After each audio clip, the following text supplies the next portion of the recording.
Hello everyone, my name is Rocket and I'm with Eat Vermont. Today I'm with Stan of Mansfield Creamery. He makes these beautiful award-winning cheeses out here in Morrisville. Most people don't know where Morrisville is, but it's right next to Stowe. Hidden gem, you know, right out Hidden of Stowe. gem.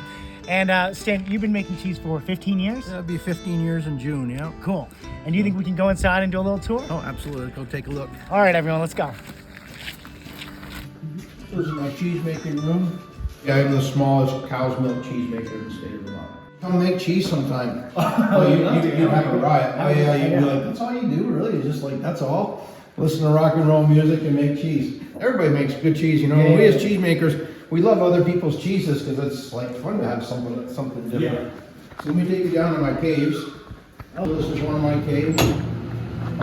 I constructed all these caves with washable walls. So this is the gondolier cheese, garlic, onion, chive, celery, parsley. Wow. A half pipe, chin clip, forerunner.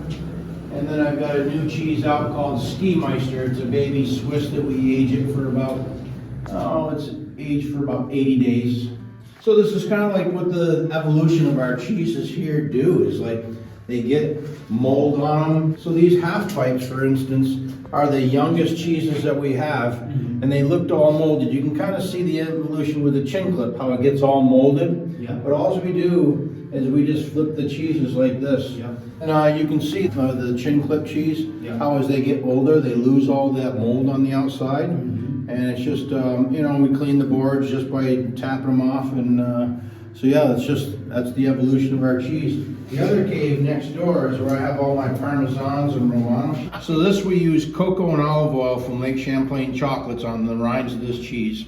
And this cheese took first place at the American Cheese Society competition in 2019. So it's goat and cow's milk? Yeah, it's a goat cow's milk blend, 40 gallons of goat's milk to 80 gallons of cow's milk. Wheels that start out about 12 pounds, they're probably about 10 pounds now. These will be ready next June. So you try to age them for a minimum of 1 year, but they get aged out for 2 years.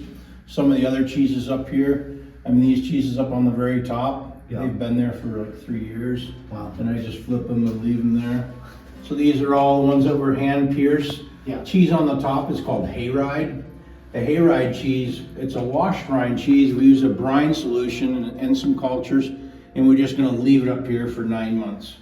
And it gets really it's an amazing cheese, actually, very, very hard. Tres Amigos is garlic, onion, and sun-dried tomatoes in a Havarti recipe. Oh, and this will be ready at Christmas. This is called Lookout. Hot chilies in a Havarti recipe. Lookout. Spicy. And then up on the top here, I have a cheese we call the goat. So it's 20 gallons of goat's milk to 100 gallons of cow's milk. And I make it in a Austrian recipe. We age it for basically 6 months. Cool. So, but we age everything on ash, some on pine. I just help it helps regulate the humidity in the caves as well. Keeps it higher in moisture as well, which is very important. And plus we throw water on the floors and stuff like that. Yeah. So why do you use different types of boards? Airflow. So you notice the pine allows more airflow underneath these cheeses. So yeah, because they're going to be here a lot longer. And you can see there's little cocoa dust that's on it, but I don't worry about it. The evolution of, it's called the affinage of cheese, you know, what I try to keep things simple.